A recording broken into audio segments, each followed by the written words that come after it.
আমি এতটা উদার নই যে আমার প্রেমিককে সব মেয়েদের সাথে ঘুরতে ফিরতে দেব, আবার এতটাও সংকীর্ণ মনা নই যে বান্ধবীর সাথে গ্রুপ স্টাডিতেও যেতে দেব না।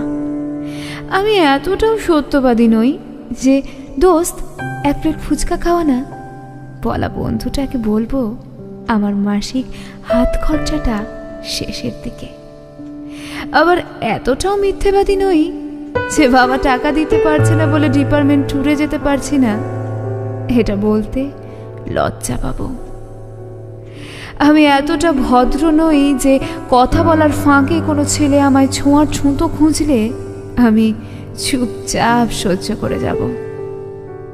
আবার এতটাও রাগী নই যে তাড়াহুড়োতে অসাবধানতা বশত আমার সাথে কারো ধাক্কা লাগলে অহেতুক সিন ক্রিয়েট করব।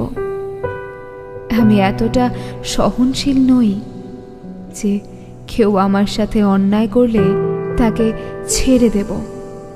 আবার এতটাও অভব্য নই যে নিজের সমস্যার জন্য অন্যকে ব্লেম করব। আমি এতটা আবেগী নই যে নাটক সিনেমায় কান্নার কোনো দৃশ্য দেখলেই কেঁদে গা ভাসাবো। আবার এতটাও নিষ্ঠুর নই প্রেমিক কষ্ট দিলে আমার কষ্ট হবে না। আমি এতটা আধুনিক নই যে একদিনের পরিচয়ে চা খেতে চলে যাব। আবার এতটাও অসামাজিক নই যে বাসায় কোনো অতিথি আসলে তাদের সঠিক আপ্যায়ন করতে পারবো না। আমি এতটা আমি নই যে তুমি আমার মাঝে তোমায় খুঁজে পাবে না। আবার এতটাও তুমি নই যে নিজে অস্তিত্বহীন হয়ে যাব। জীবনে সব জিনিসকে ব্যালেন্স করে চলতে হয়, ঠিক রান্নার লবণ হলুদের মতো।